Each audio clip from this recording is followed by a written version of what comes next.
In Allegretto, it's kind of a variation on Long, Long Ago. Andantino kind of is too. And there's different strokes that you're practicing in each of them. So in Long, Long Ago, you're really practicing that legato stroke. In Allegretto, you're going between staccato and legato with the line. It also has the lines and dots on the third line, so that can be a little bit more marcato, use a little bit more bow. And then when you get to Andantino, it all has dots, except for the half notes and the third line, which again is really legato. So in the Allegretto, you want to really bring out that the eighth notes are short, and then the quarter notes are long. So these are really short, and this has more length. Now for these next eighth notes, they are short too, but you want to stay out in this part of the bow. And then come back to the frog on this next quarter note. And then play near the frog. And then play in the upper half.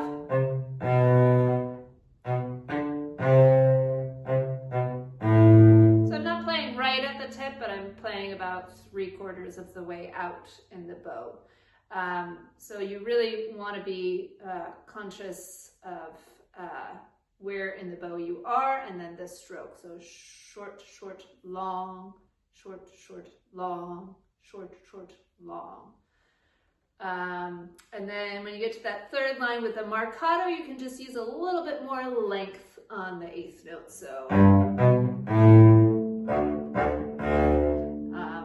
this one is a little tricky on that D to get a nice sound quality on this C string, because you're out a little further in the bow, so you might need to use a little bit more first finger.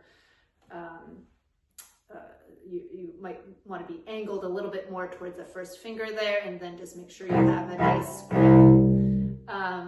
And as in anything, you can practice all of this with your scale. So short, short, long, short, short, short. And again, watch as you're doing all of these different strokes in different parts of your bow, that your bow is staying in the middle of the railroad tracks.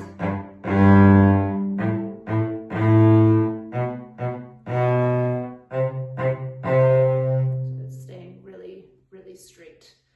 So those are my comments for Allegretto.